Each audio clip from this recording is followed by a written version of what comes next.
وما علينا إلا البلاغ المبين.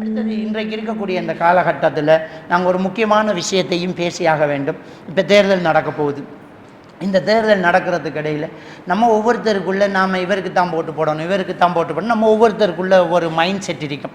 நம்ம ஒவ்வொருத்தரை பற்றி நம்ம என்ன செய்வோம், ஒருத்தரை பேசிட்டு இருப்போம். இந்த பள்ளிவாசலுங்கிறதோ மௌலைமார்கள் என்பதோ மார்க்கத்தை நிர்வாகம் செய்யக்கூடியவர்களோ அரசியல் செய்ய மாட்டாங்க.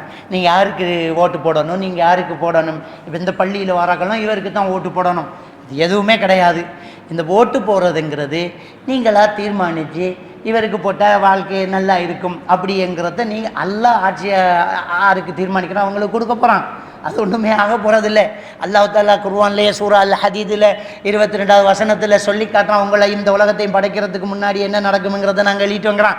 ஏதோ நடக்க போகுது, நீங்கள் ஓட்டு போடுறீங்களா போடுங்க, அதை சொல்லிக்கிட்டு சண்டை பிடிச்சிக்கு நிற்க தேவையில்லை. இன்றைக்கி அரசியல்வாதிகளுக்குள்ளே நீ எந்த கட்சி நான் இந்த கட்சின்னு சண்டை பிடிச்சி குடும்பங்கள் பிரிக்குது. இந்த குடும்ப சண்டைகள் அப்படியே தொடருது. அதில் அடித்து போட்டாண்டு குடும்பம் அப்படியே சுக்குநூறாகுது. ஒரு விஷயத்தை நாங்கள் தெளிவாக புரிஞ்சு கொள்ளணும். குடல்வாய் உறவுகளை சேர்ந்து நடப்பது மறுமைக்காக. இந்த அரசியல் சண்டை பிடிக்கிறது இந்த உலகத்துக்காக. யாருக்காக சண்டை பிடிச்சி காக்கா தம்பி பிரிஞ்சு, பாப்பா மகன் பிரிஞ்சு, குடும்பங்கள் பிரிஞ்சு, எதுக்க வீட்டுக்காரன் பிரிஞ்சு எதிரியாக பார்க்குறாங்களோ அவன் நல்லா சேர்ந்துக்கிட்டு இருக்கிறான்.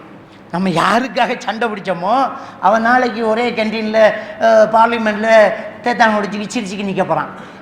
அவன் சுயநலத்துக்காக நம்மளை கிண்டி விட்டுட்டிக்கான்.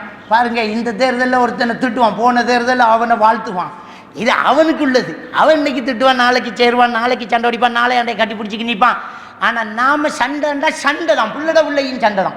இந்த கட்சின்றா இந்த கட்சி தான், பம்ப விலைக்கு வேணும். அல்லாஹ்வுடைய மார்க்கத்துக்காக நாம் பிரிகிறோம். எதுக்கு இந்த சண்டை? அல்லாஹ்வுக்காக சண்டைகளில் அதில் இதில் ஈடுபடாதீங்க. இந்த தேர்தல் நடந்து ஓட்டு போட்டோன்னே அதை கொளுத்துறது இதை கொளுத்துறது, ரோட்டில் டயர் அடிக்கிறது யாருக்கு நஷ்டம்? நமக்கு தான் சீனிக்கு விலை கூடும்.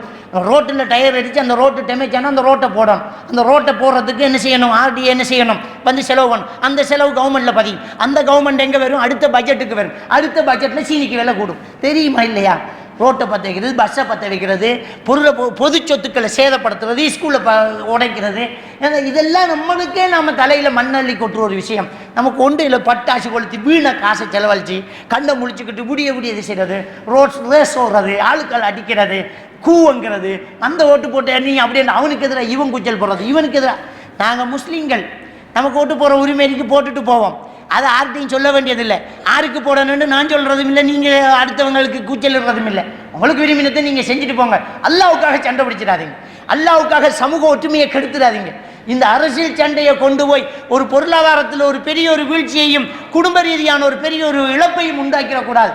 பேசாமல் உங்களுக்கு யாருக்கு போட்டு பண்ணணும் தோணுதோ அமைதியாக போட்டுட்டு பேசாமல் இருங்க. முடிவுகள் வாசிக்கப்படும். நீ விடிய கச்சாங்கோட்டையை வறுத்து வச்சுக்கிட்டு விடிய அங்கே அந்த ஒரு டிகாமல் உள்ள மாவட்டம் அது இது வாங்கி இப்படி என்று நீ முழிச்சுக்கிட்டு இருந்தாலும் இருக்காட்டியும் முடிவு ஒன்று தான். நம்ம தேவையில்லாமல் முழிச்சிக்க தேவையில்லை. அழகாக தூங்கு. காலையில் சொல்லுவாங்க முடிவு இதுதான். அடுத்த நாள் சொல்லுவாங்க ஆட்சி இவர்கிட்ட ஆண்டு. பேசாமல் வாழ்ந்துட்டு போவோம், அமைதியை பண்ணுவோம். தேவையில்லாமல் இந்த சண்டைகளை இருக்கக்கூடாது. இதை மிம்பர் மேடைகளை நம்ம சொல்ல வேண்டிய ஒரு சூழ்நிலை இருக்கின்ற சமூக ஒற்றுமை சீரழியக்கூடாது, குடும்ப ஒற்றுமை பெறக்கூடாதுங்கிறதுனால இதை சொல்லிக்கொள்கிறோம். எல்லாம் வல்ல அல்லாஹ் சுப்ஹானஹு வ தஆலா நம் அனைவரையும் ஈமானோடு வாழ வைத்து ஈமானோடு மரணிக்க செய்வானாக. வாஹிரு தஅவானா அல்ஹம்துலில்லாஹ்.